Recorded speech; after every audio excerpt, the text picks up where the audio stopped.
You look at a woman who earns more money than most people will make in several years. She is 38 years old. She earns roughly $240,000 a year. She owns a beautiful condominium. She travels internationally several times a year. She wears expensive clothes. She eats at restaurants many people reserve for special occasions. From the outside, she looks successful, maybe even wealthy. But one afternoon, something happens that forces her to confront a truth she has spent years avoiding. Her company announces a major restructuring.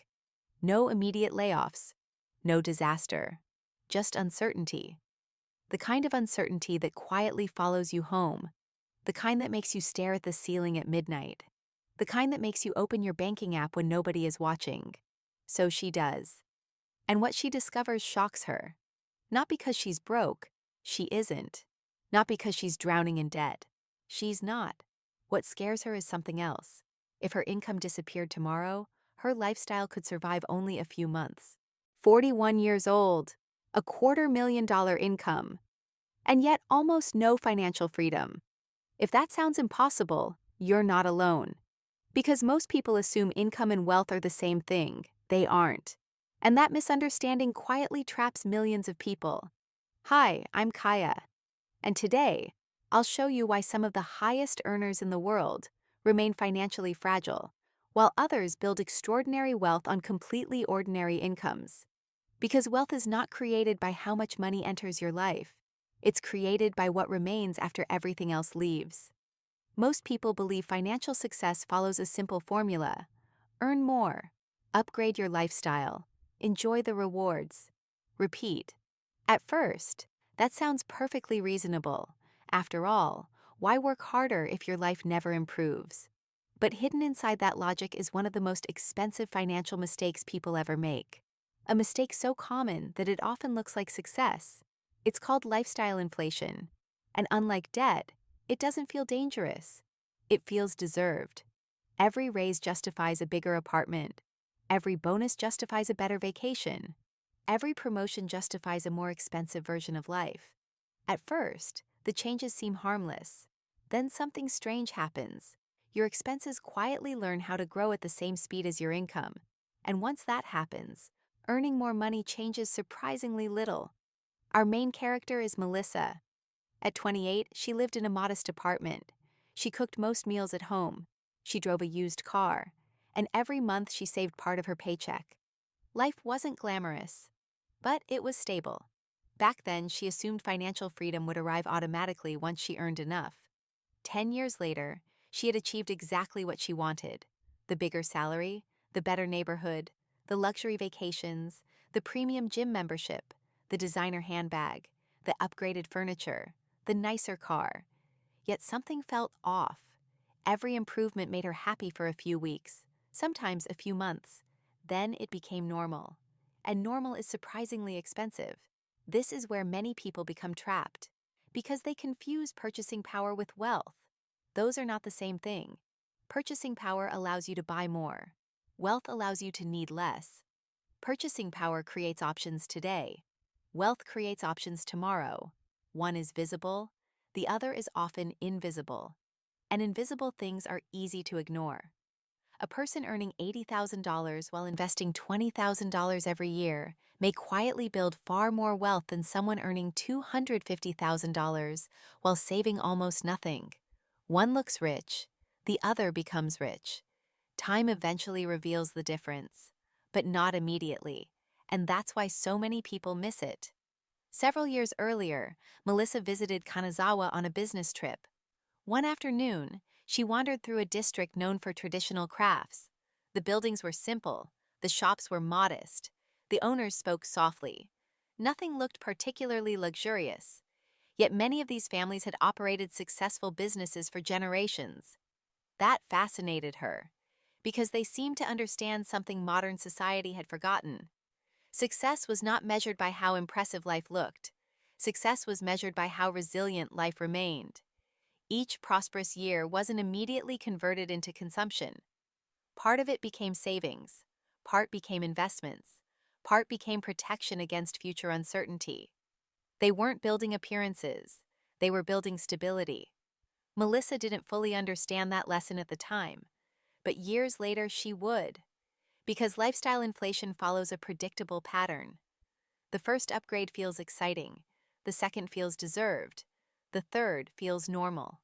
And eventually, the upgraded lifestyle no longer feels like luxury. It feels like necessity. That's when the trap closes. The expensive apartment no longer feels optional. The luxury vehicle no longer feels optional. The premium lifestyle no longer feels optional. They become obligations. And obligations quietly reduce freedom.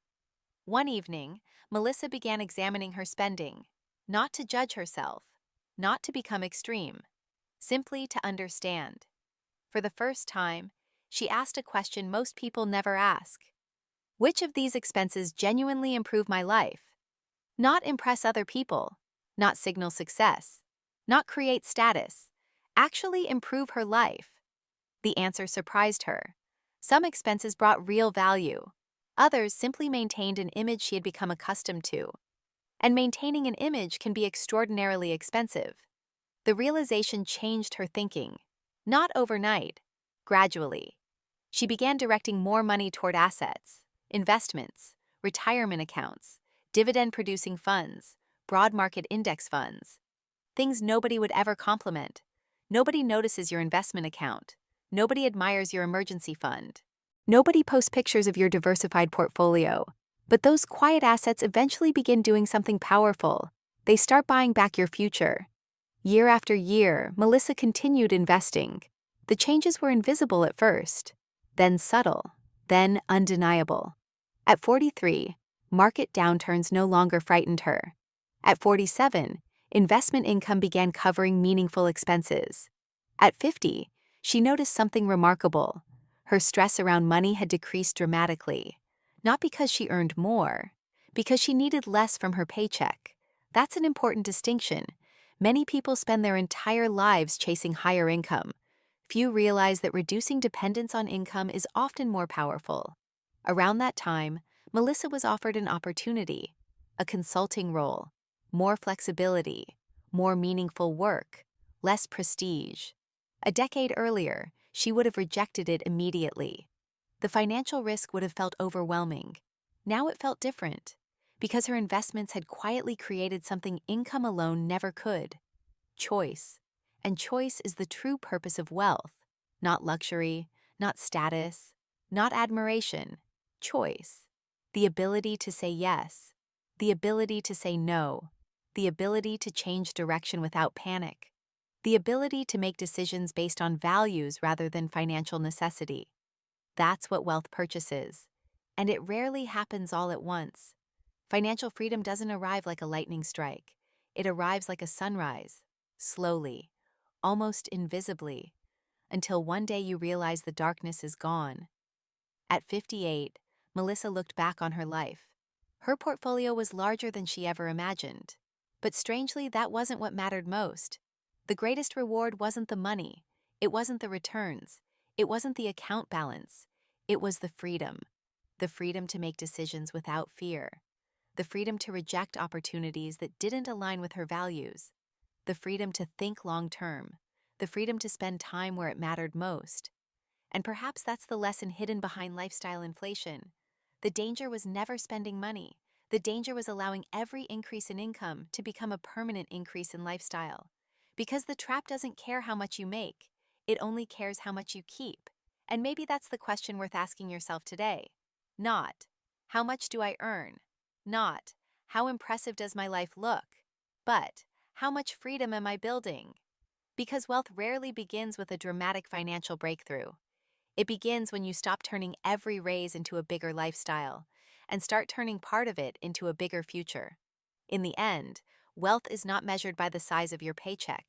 It's measured by the distance between what you earn and what you need. And the people who understand that distinction often discover something remarkable. The goal was never to look wealthy. The goal was always to become free.